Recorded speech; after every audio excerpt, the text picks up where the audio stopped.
Bismillahir Rahmanir Rahim. Alhamdulillahi wahdah. Wassalatu wassalamu ala man la nabiyya ba'da. Amma ba'd. Dear brothers and sisters, and our respected professor Elmira Akhmetova, she has joined us. We welcome Professor. This is our second session of today's activity, and we have invited Professor Elmira from, she's basically from Russia, now based in sometimes in Germany, mostly in Turkey. She's joining us from Turkey. Professor. Okay. Yes. Assalamu alaikum. Yes, I am joining from Turkey. Alaikum salam. Yes, so we requested Professor today to come and enlighten our participants from different parts of the world.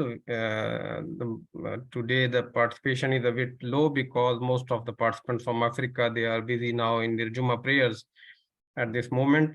So they will be watching the lecture, inshallah, recorded later on. So we welcome you, ma'am, and the topic for today's lecture is Principles of Islamic Civilization. Professor is an expert on history and Islamic civilization. She comes from Russia, and she has done a lot of research on Russian Muslims, and basically she's from Kazan. Yes, I am from Kazan. She has done her PhD from International Islamic University, Malaysia, and has served there for a long period in different capacities, and also as head of the Department of Islamic Culture and Civilization. So it's an honor for us that you are here today. The floor is yours, Professor. Jazakumullah khair. Thank you very much. Thank you. So let me share the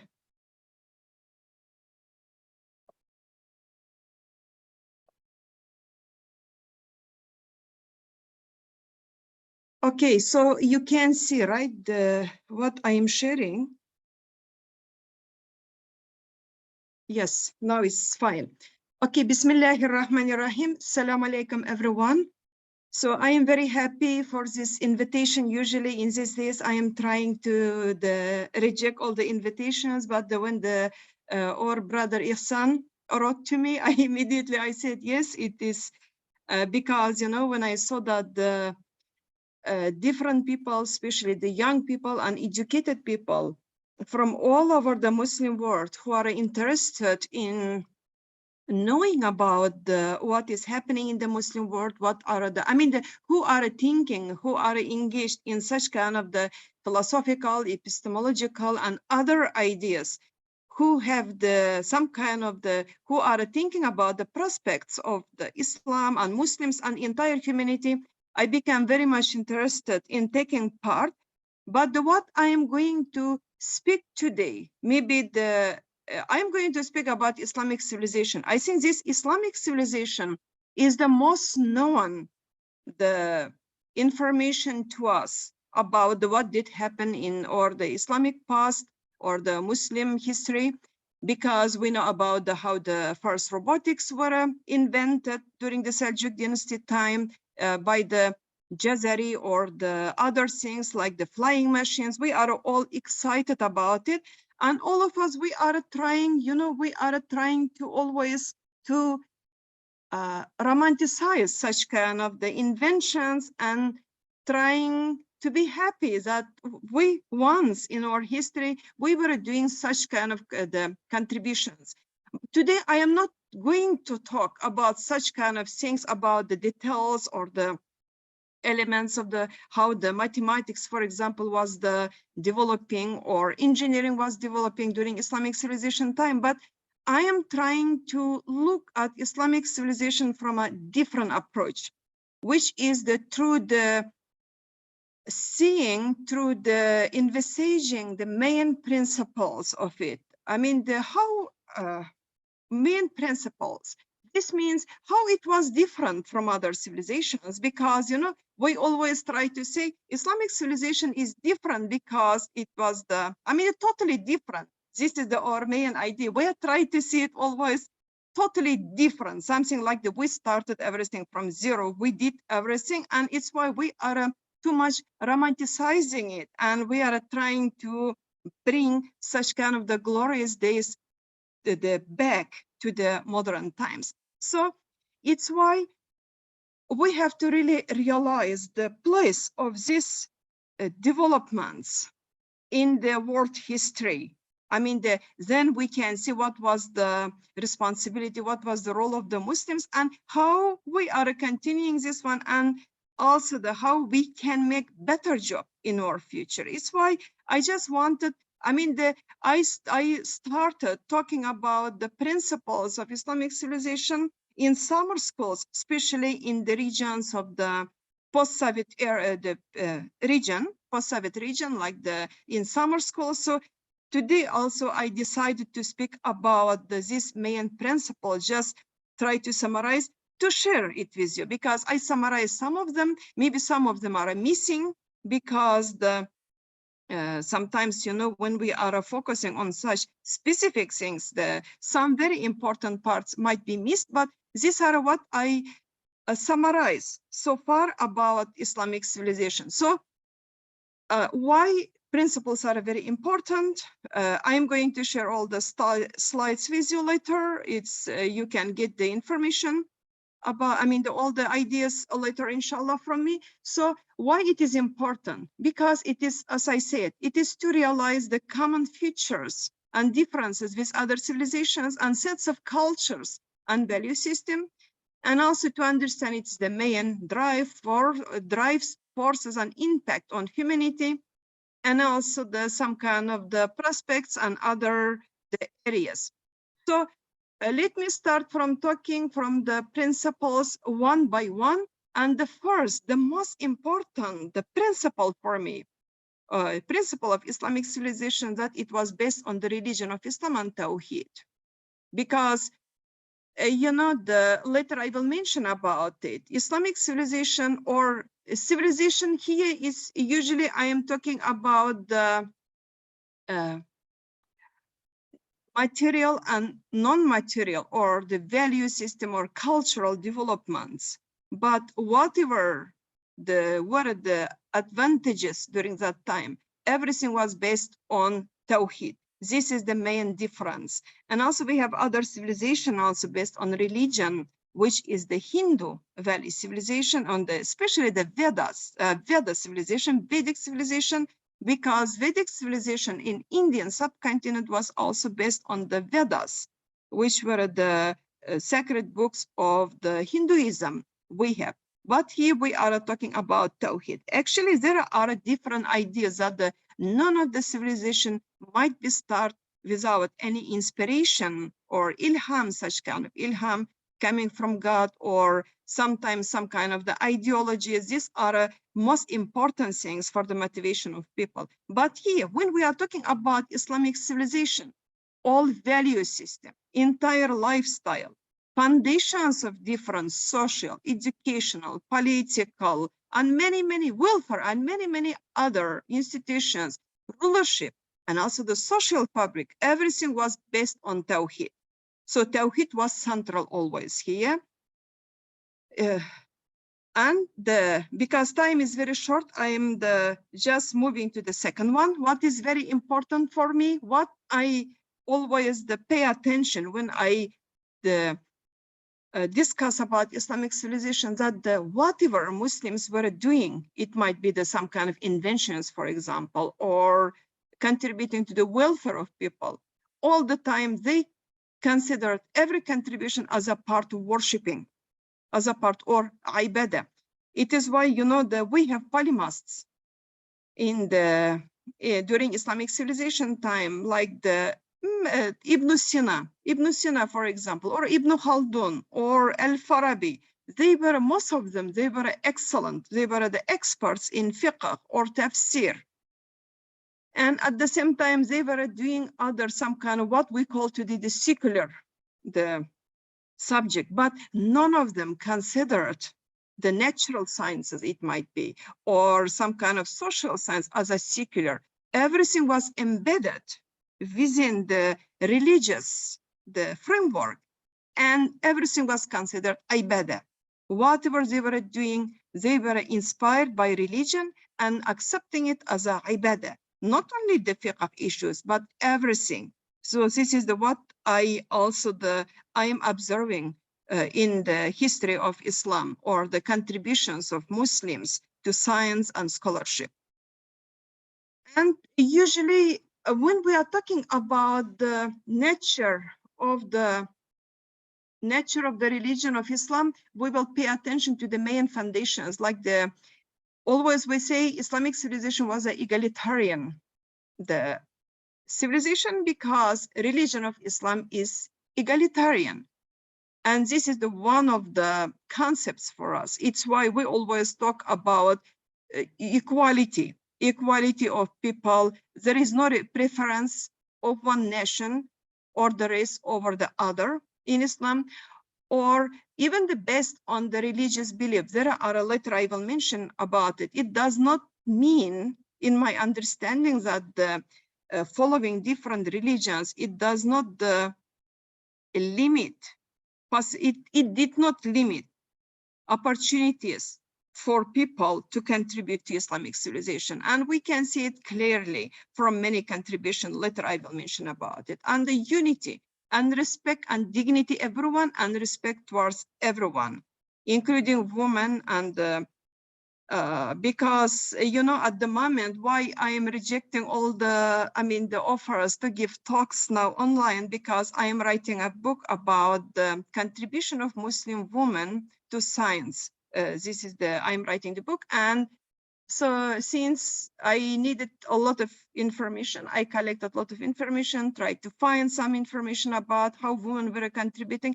And I am so amazed, you know, how women were actively contributing. You know, Ibn Hazm from Andalusia, from Muslim Spain, he left at the beginning of the 11th century. So he wrote a book in the 1022, and there he mentioned that until he became a man, the birth started growing, he didn't have any teacher who were a man. It means that always he got all education until he reached the poverty.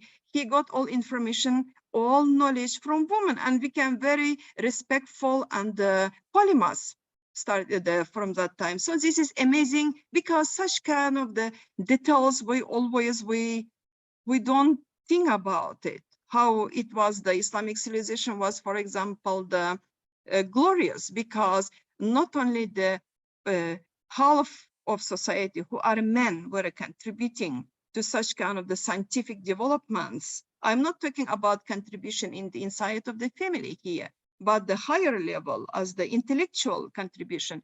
Women were contributing on their own levels based on their capacity, and also intellectual, physical, intellectual capacity, and also the free time. So this is amazing, other amazing things. And so these foundations, like the tolerance, respect, unity, equality, and universality, moderation, rationalism, all play a very significant role in the formation of Islamic civilization. So now I am moving to the principle number 3, which is that all the values, what were the basis for all institutions, like the political, economic, they were all based on the Quranic values.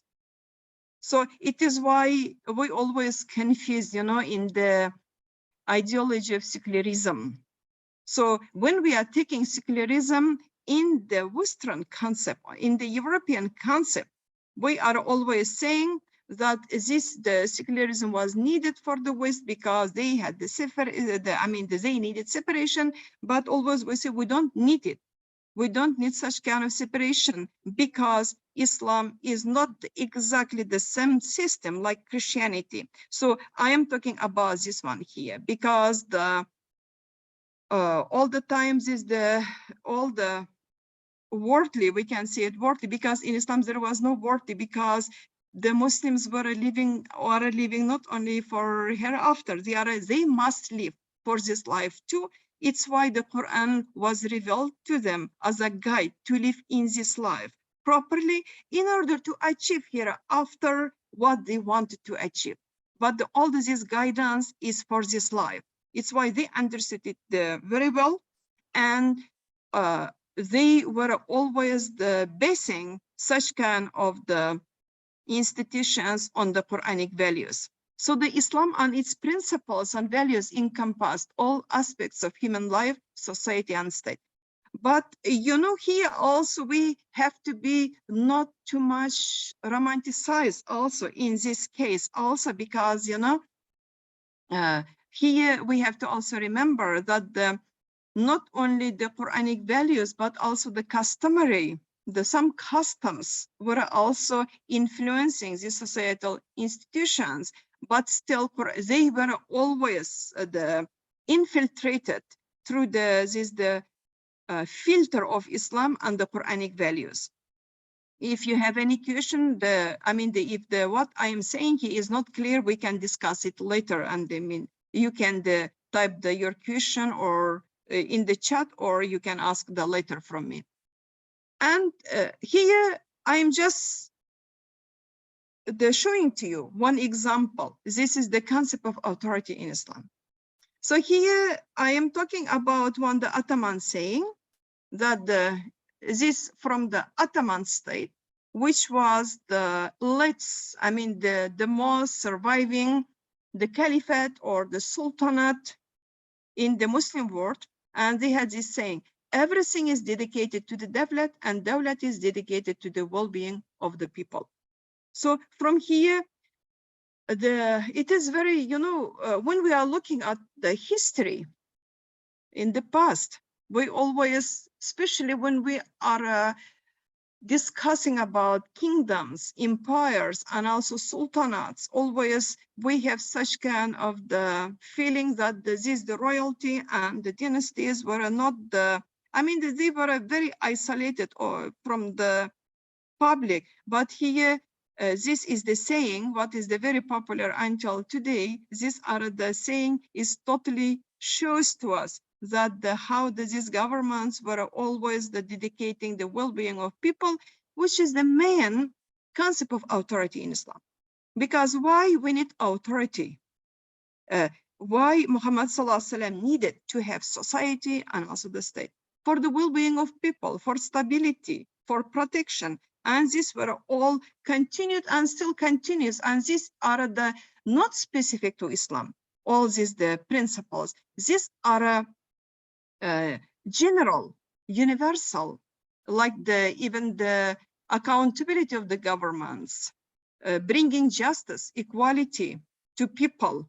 These are all the universal values for the good governance today, and transparency also. But here, what is different in this system, that rulership in Islamic past was considered as a amana or trust from Allah. It's why they were accountable for how they were ruling, for all the norms and how they were the rule, not only in front of people, like the good governance is the demanding from now, but they were also felt responsible in front of Allah subhanahu wa ta'ala. It's why this is the example how I am trying to explain to you that this value system was based on the Quranic values. I am talking about this one. So about the economic principles, for example, you can look at this diagram when I am going to share it with you. But here, my point is there. Whatever the economic principles in the practice or in the Islamic past, like social justice, welfare of everyone, social equality, filling the gap between the rich and poor, sharing money movement or money circulation, the concept of barakah or the prohibition of israf. These are principles through the mechanisms of the riba, prohibition of riba, for example, or the selling the haram items, zakat, providing zakat to the poor. These are all the main principle here is that the wealth belongs to Allah. Whatever we have on our hands today, everything belongs to Allah. So whatever, when we are looking at this, the smaller part of like social justice, welfare, social equality, sharing money, sharing and the money movement, and no israf or the wastage, the limitation of wastage, these are all considered like the modern type of the, I mean, they were always there. They're supposed to be for economic principles as the economic principles for any state. Otherwise, there will be no continuation of the state. There will be injustice and the people will be poorer and poorer. This is what Ibn Khaldun was mentioning about the luxurious life will start if these principles are not going to be there. These are universal for everyone. These are also mentioned in the Quran. But there is the higher concept here. What is the taken from the main economic concept of Islam or the Quranic understanding of the economic or material life of people, that the wealth belongs to Allah. This is the highest one. So now, I am sorry, I am jumping from one idea to another because everything, I just consider that everything is the known to you. I am talking about something what you already have enough information. So here, principle number 4, principle of Islamic civilization is that there was actual social integration and coexistence. So because, this is the, from very beginning, Islamic civilization was able to transform different elements of society and put them in an orderly structure, and also was able to unite various social elements and stratum, like various religious, it might be economic, poor and rich, and the ethnic different races, and also the women and men, and the children also. It was able to unite various social elements. So how it was happening, starting from the time of Muhammad Sallallahu Alaihi Wasallam, just remember among the first things what he did after his migration to Medina was the building of a mosque, because mosque was bringing all Muslims together to be united, entire society. And his house was also there. So the wife's houses were also there. So everyone was coming, men and women. So they were always sharing, having the social interaction, religious interaction, and everything was happening from the mosque. Another thing, also very important, what he did, it was the Charter of Medina. This Charter of Medina is the first constitution where Muhammad Sallallahu Alaihi Wasallam was mentioning that the Ummah, this is the community Ummah, which was including Christians and also the Jewish tribes also there who were in the Medina, living in Medina, in the surrounding.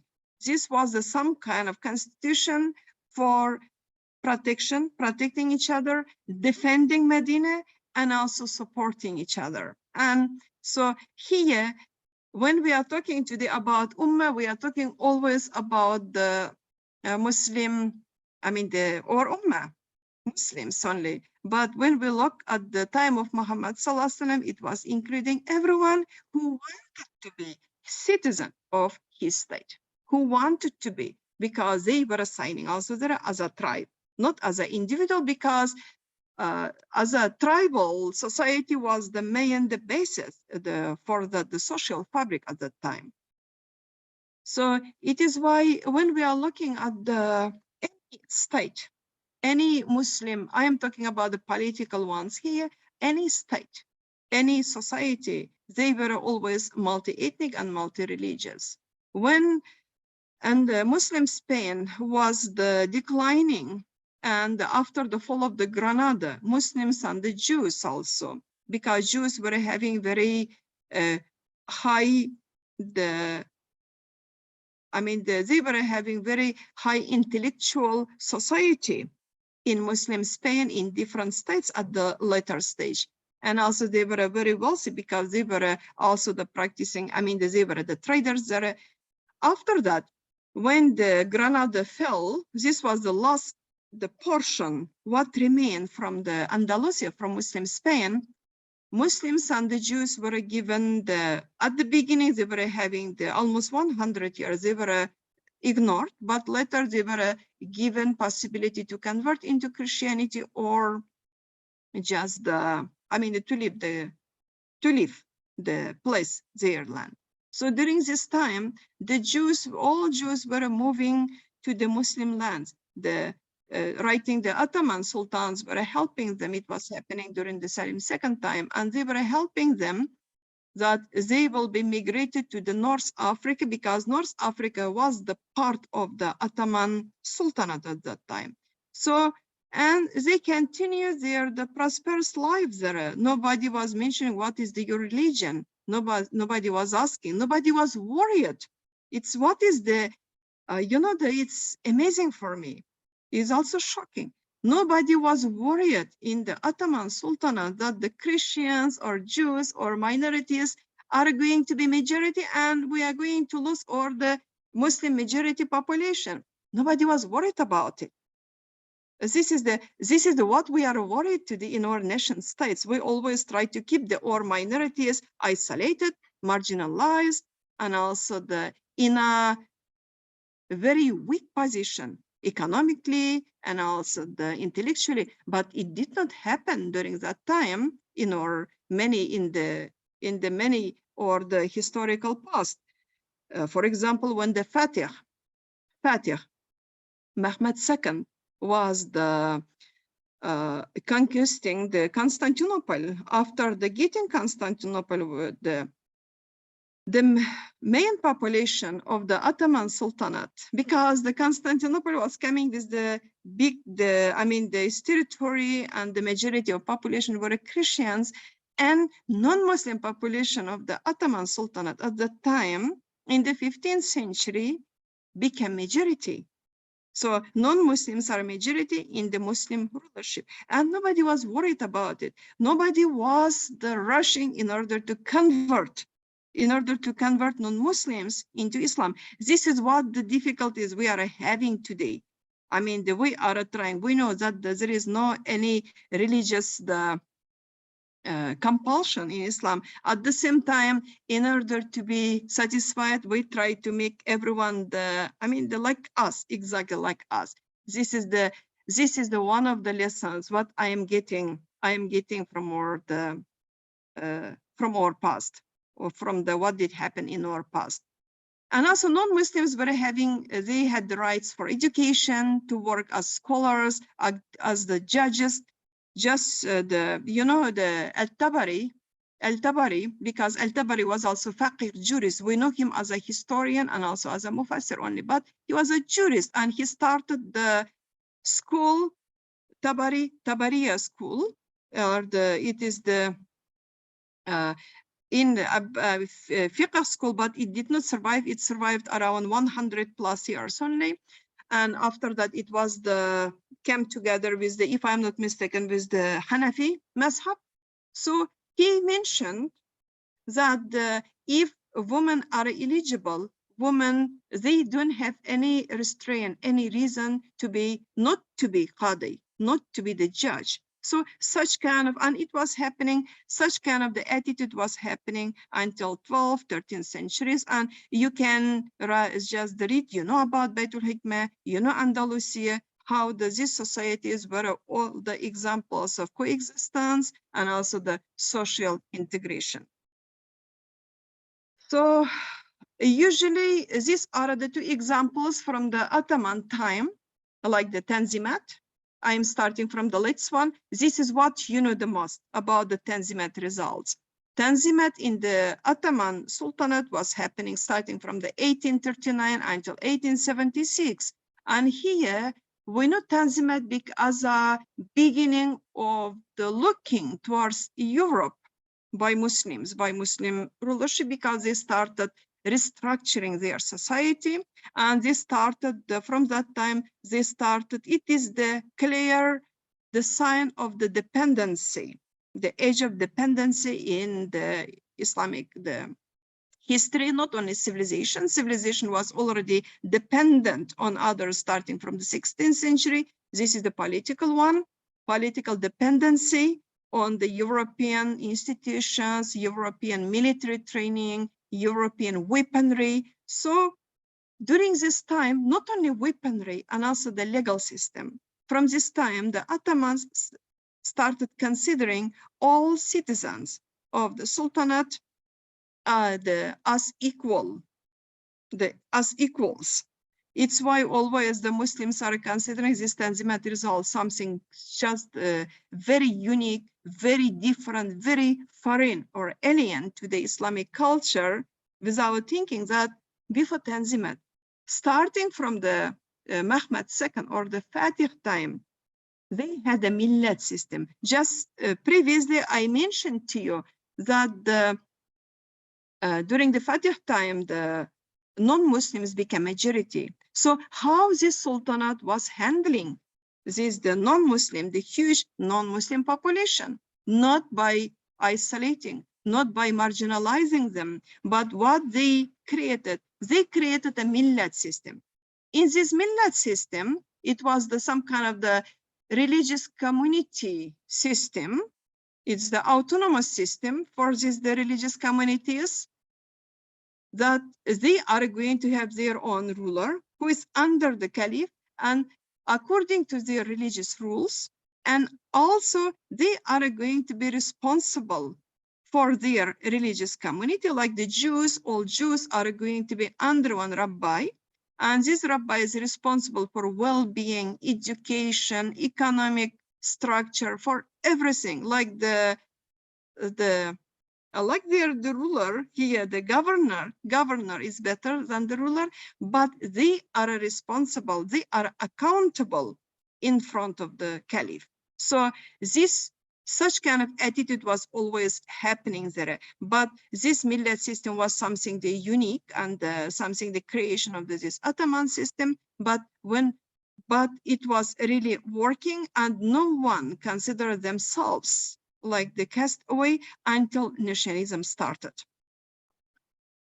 So Islamics, this is because time is very short, I cannot tell everything what I wanted to tell here, but only one small, the very beautiful thing I just wanted to mention before going to the next, the principle that this kindness and compassion in this Islamic civilization or Islamic past was the all embracing, including animals. Just from the later stage, when as a civilization, as a scientific development, already Islamic world, Muslim world was already declining, but look what the Ottomans time they were doing. For example, in the 1707, Chandarlızade Mehmed Bey Foundation, there are a lot of waqf in the Ottoman Sultanate. What I always mention when I teach, they donated a farmhouse for the care of the pigeons. Can you imagine this? And there were hundreds of thousands of the waqf or the foundations were created in the Ottoman Sultanate in order to take care of for example, the stray dogs, cats, wolves, the pigeons, and also the other types of the birds, which are not bringing any benefit, or like we cannot just slaughter and eat such kind of the animals, or we cannot use it for transportation. So these are just the creatures of Allah subhanahu wa ta'ala who are wild. But there were, as I mentioned, thousands of the foundations which were established to take care of these animals and to provide food for them, and also the water, and also the other things, this is the nature attitude of the compassion attitude just I wanted to share with you. So principle number 5, I think this is in my understanding, this principles of flexibility and the openness to the revival, reform of the society, is the main reason that that we don't need moral revelation. We don't need moral revelation because Quran was kept always how it is at the beginning. There were not much changes, any changes were done to the Quran. At the same time, the Muhammad Sallallahu Alaihi Wasallam was the last prophet because of this is the openness of Islam for the flexibility and reconsidering some kind of the changes brought by different cultures and by time. We reconsider based on the Quran. This is the main reason for the survival of Islam as it is. It's the main foundations and also civilization survival. It is how always the there are different the mechanisms of the fiqh, but we can see it more in the tafsir, in the field of the tafsir. Why we need new tafsirs? For example, the brother Ihsan mentioned that I was in Germany. In Germany, I got the Humboldt Award, Alexander von Humboldt Award for my research. And this research was on the Tatar translations of the Quran in Imperial Russia. You know, Tatars are the Muslim people living under Russian rule, starting from the 16th century Muslims, and close to the beginning of the 19th century, they started writing their own tafsirs. And this was needed to make, because their situation, their context was totally different, completely different from the situation of other Muslims, like in North Africa, for example, or in Baghdad, or even in China, let's say. But the old books, which were coming through the Central Asia, were written for Muslims who were living in different contexts. It's why they started writing their tafsir according to their own cultural, economic, and also the social context. And also this is the amazing to see flexibility. Here, the beautiful picture, these are the picture, both pictures belong to Mahmud II. And this is not the, yes, this is the painting. Both are the painting, because during the Ottomans, starting from the 16th century, they started inviting the painters from Europe, for example, some European states, or the emperors from Europe were bringing the painters in order to paint the pictures of the Ottoman sultans, and as a gift, their gift to the Ottoman Sultanate. And Ottoman Sultanate was giving different types of the gift for them, for the people with the Akhmetova and others. This is the different topic here, but these are the original pictures of the same person.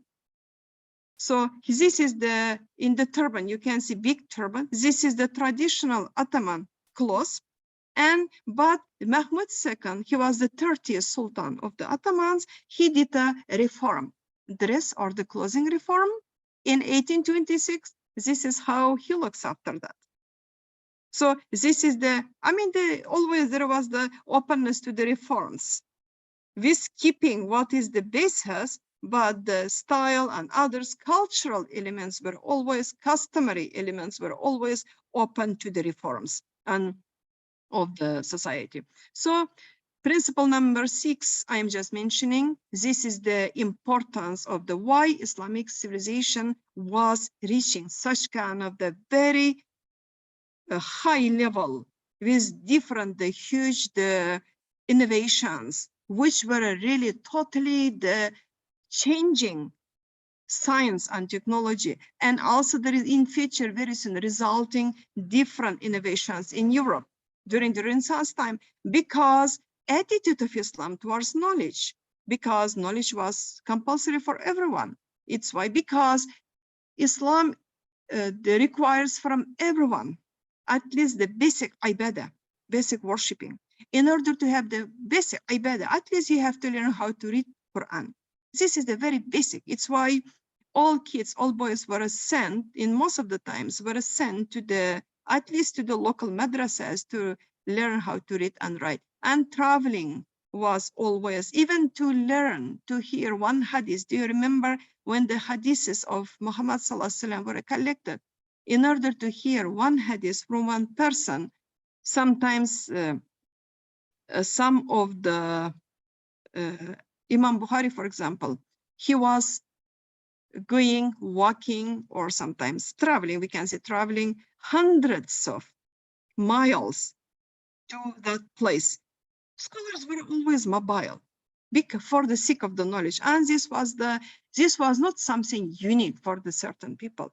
This was always, is the very common thing. I just, when I'm explaining this one, just came to me what did happen in Imperial Russia for this minority, the Tatars or other type of the Muslims, other Muslims. They were also, when the feudalism finished in Russia and also industrial revolution started, Muslims also got the opportunity to travel and, not only from educated the stratum of the society or the higher level, but everyone who had at least the chance to travel.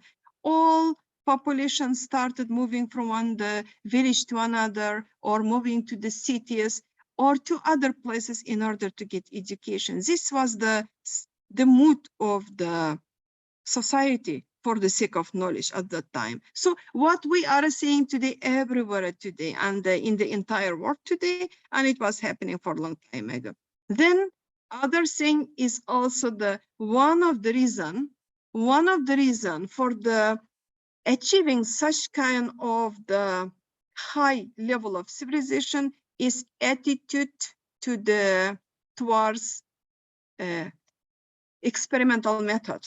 Usually we always say that experimental method started from during the Islamic civilization time, like the Haytham and also the other scholars. We always mention that they started having laboratories, observatories, and hospitals. These were always there next to the educational institutions. Like if you are visiting today, for example, Istanbul, in Istanbul, there are many mosques remain from the Ottoman time. These mosques are called the kulliya or the complex. They were not from the rich people or the sultans were not building the mosques without any well-being institutions. These mosques always were having next to it the 3-4 madrasa, and one of them was almost, especially for the sultans who were wealthier, it was the medical school. And next to the medical school, they were not just teaching it, they were also providing some kind of the possibility for the practicing of what they were learning in their classes. There were hospitals, Darus Shifa or Shifahana, or if you remember the Bimaristans, starting from the Umayyads time. So there are a lot of information about it. You can, if you are interested, you can find online, or the studying of astronomy, for example, through observatories. It's how telescopes started. It's how the camera obscura started because of the experimental method. But these are all were having one main idea. Nobody was doing research in order to get some kind of the Nobel Prize or something. They were all doing it for the well-being of people. Scientific developments were all directed towards the enriching life of people, making life of people more advanced, better. So these were always there, such kind of the elements. Okay, this is also, I think I have only 15 minutes. I will try to finish by that time, and later I will give my email or if you are interested. So this is the principle number 7 is the most important thing, is what is missing in sometimes in our scholarship, this understanding that during Islamic civilization time, they accepted all earlier legacies coming from Mesopotamian civilization, Chinese, Greek, Indian, Egyptian, Persian, and many other. It's how Beitul Hikmah started for translating such kind of the legacy coming from different parts of the world. together with their scholars, were coming and translating into Arabic. But during this time, they were adding one element, revelation or tawhid, during translation time to these existing works. This is something like the Islamization of knowledge, the project, because when the Ismail Farouqi also started Islamization of knowledge project, and later it was also developed at the different Islamic universities, and Abdul Hamid Abu Sulaiman was also the Alwani, and many other scholars were. And I think tomorrow you are going to have one very interesting lecture by Professor Umar Kasolia, and he will mention more about it, and he will tell it the integration of knowledge. So this integration was always happening there. So Muslims were not rejecting any knowledge coming from outside, saying, oh, this knowledge was done by before us, is nothing to do with Islam. There was not such kind of attitude. Not only related to the science, but also related to some kind of the practice, ideologies. Like today we are having nationalism is coming, and not only coming, is very well rooted in our societies. For example, the secularism, and this is how all the reformers in the 20th century were trying to look at the ideologies coming from the different parts of the world, from this, according to this standing, that acceptance and recognition of other legacies, by adding the component of Tawhid there in order to benefit and reform them based on Tawhid. So this is the translation movement, how it was happening. They took everything at the Baghdad in Baytul Hikmah, they translated into Arabic. Later, these books were reaching Muslim Spain, and in Muslim Spain, the movement of translation did happen into Latin and later to European languages. It's how the many works, many ideas of Muslim scholars from the Islamic civilization time still remain today in scholarship, we can see, in scholarship. These are the different types of the innovations, what did happen 8, 9, 10, 11th centuries. These are amazing things, like even the opening the universities, creating the clocks and algorithm and the algebra, hospitals I already mentioned, and the surgical instruments. For example, in the 10th century, as Zahrawi was, until today, these instruments are a basis for all surgery, the operations today, all surgeries today still used in the more advanced form. And also regarding the speed of light in the 11th century already, the globe was also made mechanical clocks, and gunpowder was also advanced, taken from the Chinese civilization. So there were many scientific development. So what is the summary? How this is another very interesting thing, how this Islamic civilization was continuing for a long time, and still we are saying, for us it's very difficult to say today, are we the part of Islamic civilization or the modern civilization? It's there is not necessary to identify with any civilization. Specifically, we can be the part of the both of them. This is another topic, But here is how it was possible. Because for me, there are four reasons. I start from knowledge. Knowledge did not have any boundaries or limit.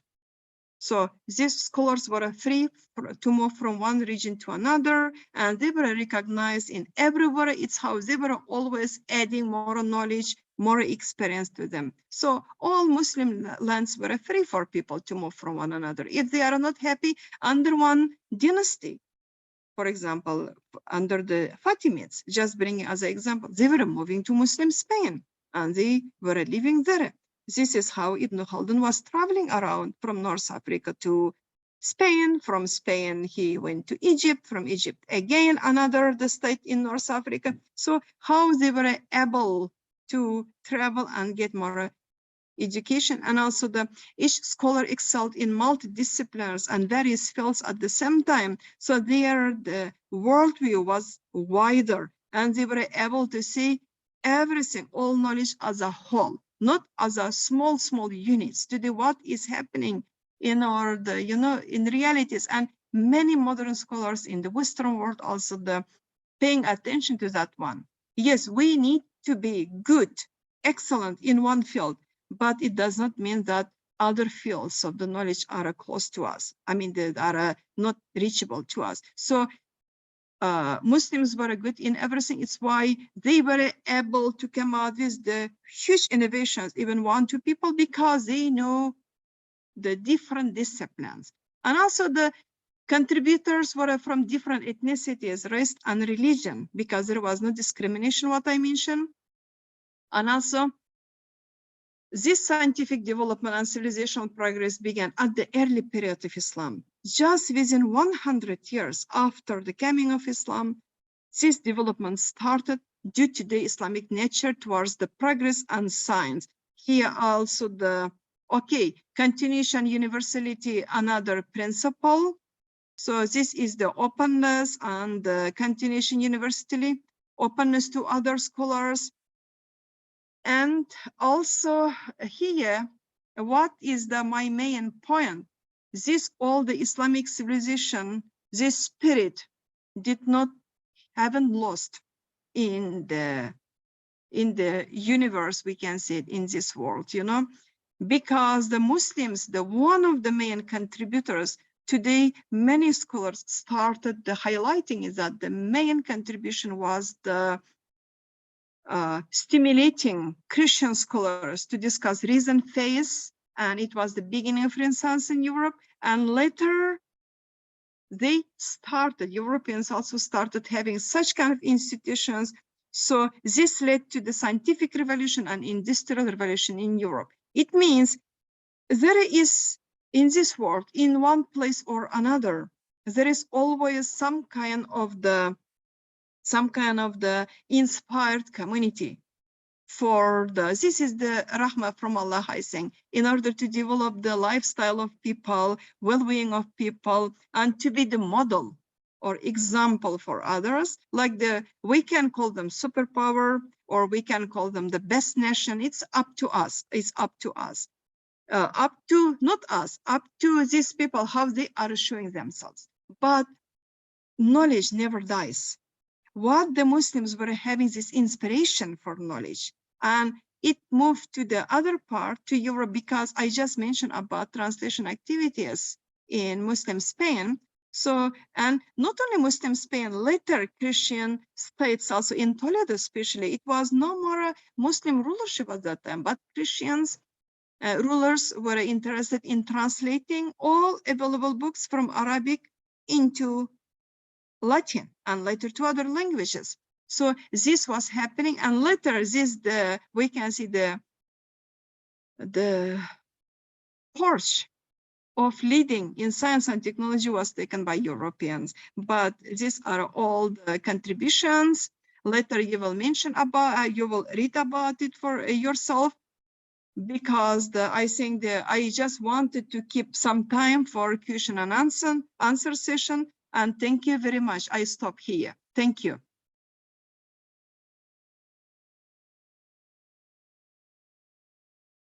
Thank you very much, Professor Elmira, for this wonderful presentation. You tried to cover almost everything in 1 hour, but it was not possible. It needs a lot of time. Yes, inshallah. Some of the participants are writing in the chat box. They are requesting for the presentation. So maybe if you... Okay, now I have to, I have to find the presentation, the... Yes, and I also, the floor is open for question and answers. So you speak at the same time. I will look at my computer in order to find where exactly I was, or I can save it to where I know. You speak? Okay, yes, Brother Sayyid Farooq Aziz, please unmute yourself and ask your question. Walaikum assalam. MashaAllah, the lecture is being very beneficial and informative. But after this lecture, I have confusion in my mind, and I have two questions. Question number one is that how we can differentiate between religion, civilization, and culture. And the second one is how we can differentiate between ummah and millat. Okay, religion and civilization. Okay, Civilization and culture, and Ummah and Millah. ummah and millah. Okay, okay. Thank you. Thank Thank you. you. Uh, Wa alaikum assalam. Thank you very much. you answer now, or you want to take all questions first? I think, can I'm sorry, I'm just trying to find also the slide at the same time where I was saving it. So can I answer firstly in a Yes. very short term? Yes. I think for the first question, this is the differentiate between religion, civilization, and culture. This is the very important question. I can send the brother Isan to you my article about it, and you can give it to the brother later about that one. Actually, here is it is why confusing it, because in sociological books, we consider religion as a part of culture. I mean, the religion as a part of culture. At the same time, this culture is a part of the civilization. This is our main understanding. But here when we are as Muslims, according to the Islamic worldview or Islamic perspective, religion cannot be the part of culture, because culture is what the people are creating based on something. Culture is not given from outside, but religion always comes from outside. And here, I really suggest to you to read the books of Malik bin Nabi about that one, the sociologist from North Africa. And he was writing, most of the books are in the French, also in English, also you can find the many books. And he is also mentioning, in order to have any civilization, to start any civilization, we need this one, that one, because he is basing his ideas on the ideas of Ibn Khaldun. He says that we need social cohesion. We need also these elements, which are always, created within the one community. But at the same time, he says, but there is supposed to be inspiration. This inspiration, if for Malik bin Nabi is the religion, but for Ibn Khaldun is Asabiya. Malik bin Nabi says religion comes always from outside because it is revelation. So he is I think to the first question, Ummah or Millat. Actually, what is Ummah and what is Millat? These are the concepts. Concepts are flexible. Their meaning keep changing. What was the Ummah during time of Muhammad Sallallahu Alaihi Wasallam? The meaning of Ummah, what he mean by this specific word of Ummah, was totally different how we understand it today. And the question is very important, and thank you for asking this question, because usually I also have the difficulty when we are talking about concepts, or we are using just the concept or not only concept, even the one word, we totally forgot that this specific word, specific term has totally different meaning in other society, like millah. What is millah today? Millat, I think in the millat in the Tatar language today is the ethnic nation, millat, ethnic nation. But during the time of the Ottomans, it was not ethnic, it was a religious community. So here, what is I'm trying to point out that always, this is my advice to all of us, that when we are talking about everything, we have to always have a clear definition of what we are talking, because the terms keep changing. And thank you for the questions, brother. Yes, brother Muali Lawali, please unmute. Thank you very much. I say Jazakumullah to our mother in the house. May Allah continue to increase your knowledge and also endow with more understanding. I have two questions under commending your effort as a professor for Islamic study, or otherwise may Allah enrich you and give you knowledge and more understanding. The first question goes thus: You know, when you go to the conventional meaning of civilization, it goes thus. It said human, social, and cultural development and organization. How can we, build the gap together between Islamic organization and also Western civilization? How can we build the bridge between both of them? That's number one. Question number two, you made mention about Islamic principle, it has to do with Tawheed here and there. When you look at the whole world now, we are facing a lot of challenges in time of creating robots, creating this, creating that. What is your view about that? Assalamu alaikum. Okay, thank you very much. Thank you, brother. Thank you very much. Again, what is civilization? Actually here, what is very important, you know, when we are talking about civilization, again, what I just mentioned to you, what does it mean civilization for me? Because our understanding of civilization, or how we define civilization is not the same, what the civilization, the term of civilization is defined in mainstream scholarship. It's why I am very thankful to this institute and also to Brother Ihsan and all people who are behind of this, some kind of the virtual camp for us to come by this all the ideas in order to spread awareness that definitions might be different based on our worldview.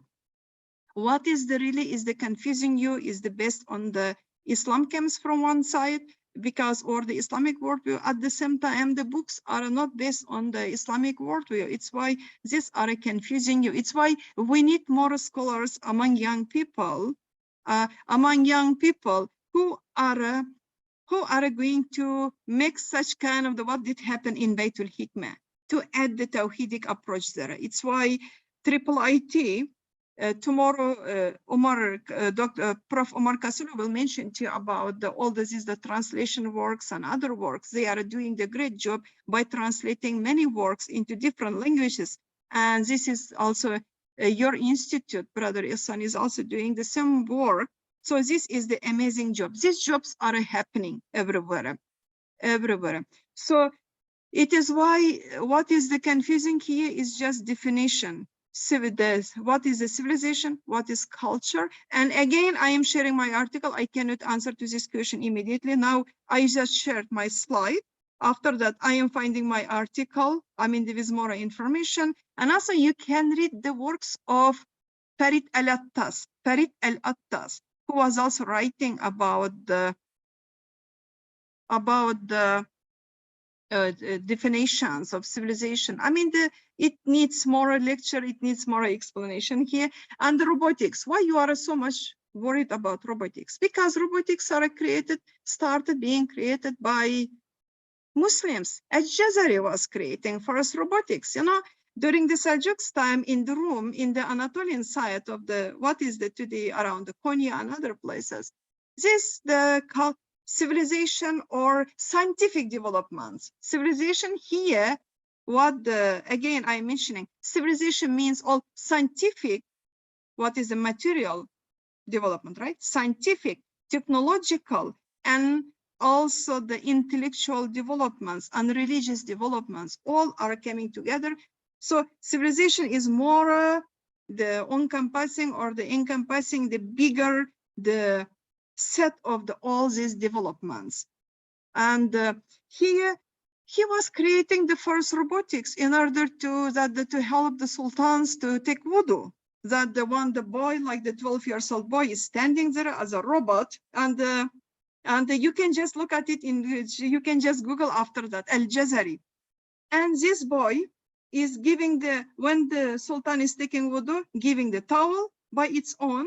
And after that, they're giving the comb, for example. These Muslims very, very much interested in such kind of things. And what is happening today is there is nothing to be worried, but the main worry is about values, how we are going to benefit from it. So today, everyone is so worried about not only Muslim world, and also in Germany, it was the same case also in my research institute, that because we have ChatGPT, everything will be different. No, Our reaction was the same when internet started. Our reaction was the same when computers started. Because when we started having computers, everyone was complaining, because I think I am the one of the, from the elder generation, from the elder generation here. We were all, I mean, the old people were so much worried. Oh, our kids will not read the books. So do you consider that the computers were bringing only harmness to society? So our approach here, our attitude is supposed to be totally different. We have to learn how to benefit from such kind of the ni'mah of Allah subhanahu wa ta'ala, because the men are creating, yes, men are creating such kind of things, but they are the intellect, inspiration, and many, many other things are given by Allah subhanahu wa ta'ala to manhood. So, but the main aim here, for what we are going to use it. This is the another, we have to be worried. We will use ChatGPT for the cheating and during exams, and just not to get the education, and or we will be honest, we will be trustworthy. It's how the young people we have to train in such kind of the values.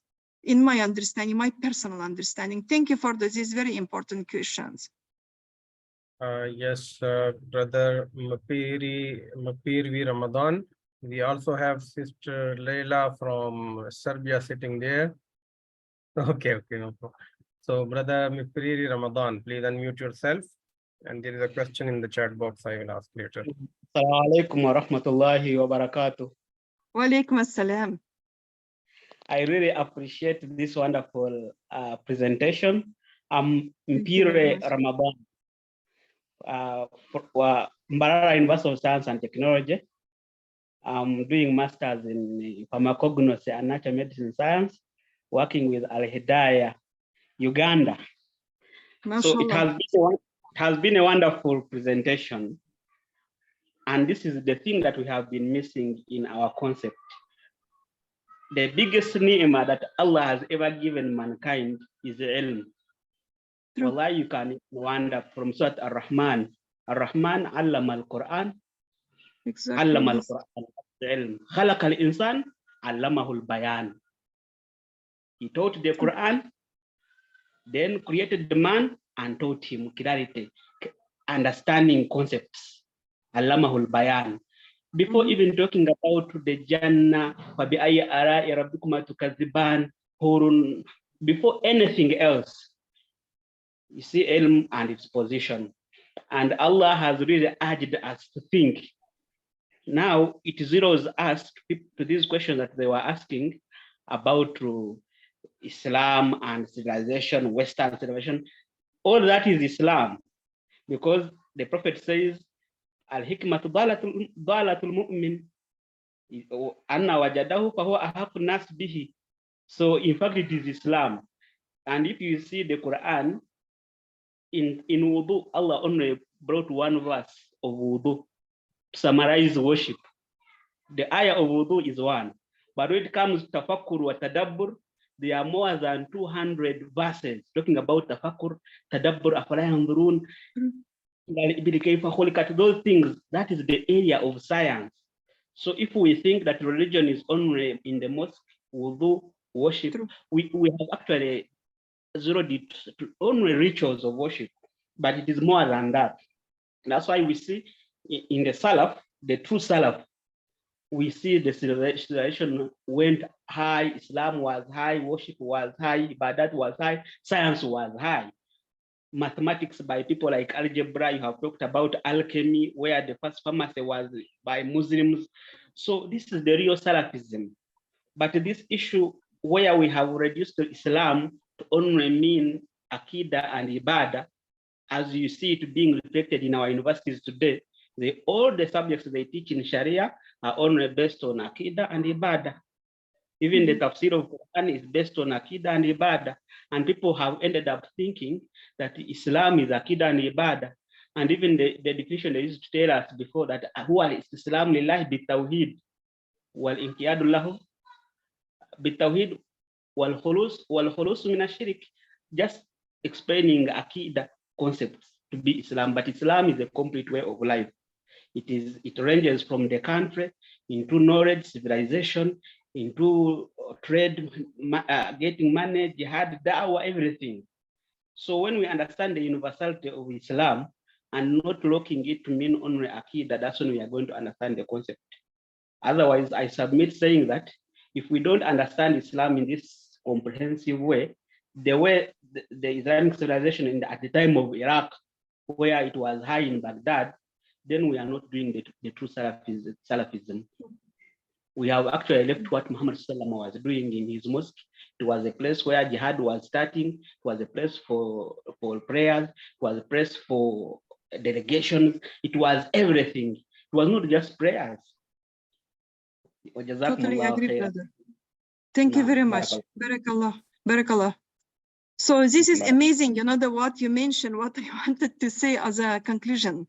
So it's why you're the first and the second about what is civilization, what is religion, what is the place. This is why we are having the questions, because the thing that our religion is not about ibadah, what I mentioned about the hereafter only. It's about this world. In this world, we cannot survive without technologies, without any, even this is we always complain about technology, but at the same time, we are having this virtual camp based on Zoom.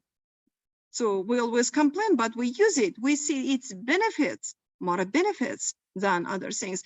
Coming to what you mentioned, in order to stress on the comment, this was the excellent comment. Thank you very much, brother. For example, how astronomy was born. In order to find the Qibla, in order to find the time of the prayers, when the Ramadan starts, you see, it started.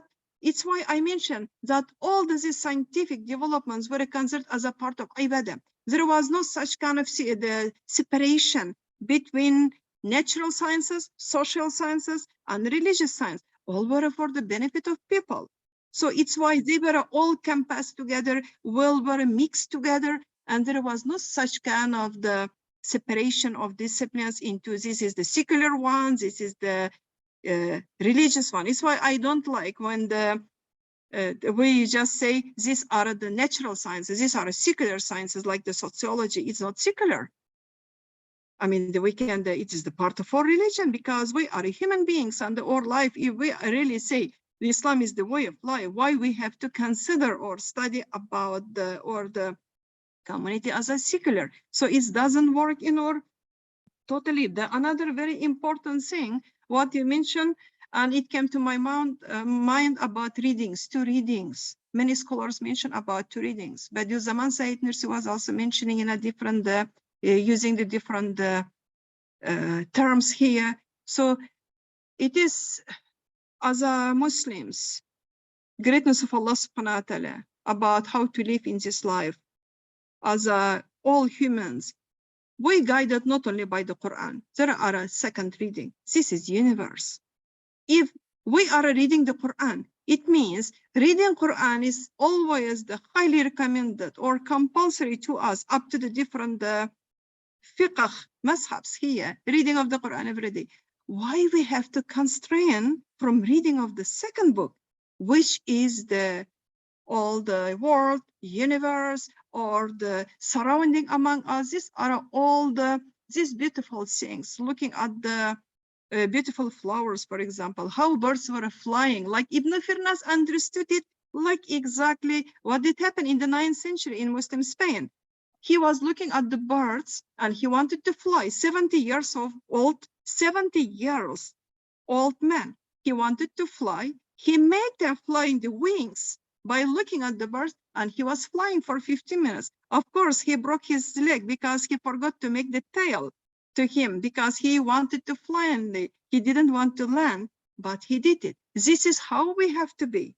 This is how it's if we want to be really beneficial. I am not saying the great civilization or great nation or the successful people. I am saying only if we want to be beneficial, that everyone will respect Islam, everyone will respect the Muslims, we have to have such kind of attitude. We have to be beneficial for everyone. Whatever we are saying, whatever we are talking, whatever we are writing, all supposed to bring goodness, not only religious goodness specifically. No need to constrain all of our the activities into religion only, because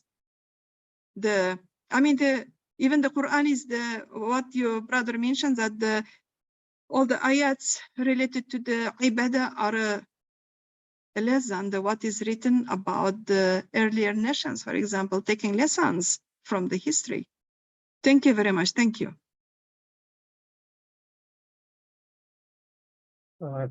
Thank you very much, Professor. Let me see if we have any. Yes, Professor, thank you very much. Sister Laila is saying salam or asking question. Okay, thank you very much. Jazakumullah khair, and we hope that whenever we request you next time, we will be not among the people whose request is being rejected, and we will get No, inshallah. Inshallah. Inshallah, thank you very much. Thank you for inviting, and I wish the best to all of you. And my article, one of the articles, and also my slides are in the chat box. I shared both of them, okay? And my email, if you need my email, let me just give my email very fast. Yes, please. Yes, please. To the other participants, inshallah, we will have a short break and we will start our next session after 15 minutes. Yes, the email is there, so you may note it down, and I will also share it with you. Okay, Professor, thank you very much. Subhanakallahumma wa bihamdik, nashhadu an la ilaha illa anta nastaghfiruka wa natubu ilaik. Assalamu alaikum wa rahmatullahi wa barakatuh.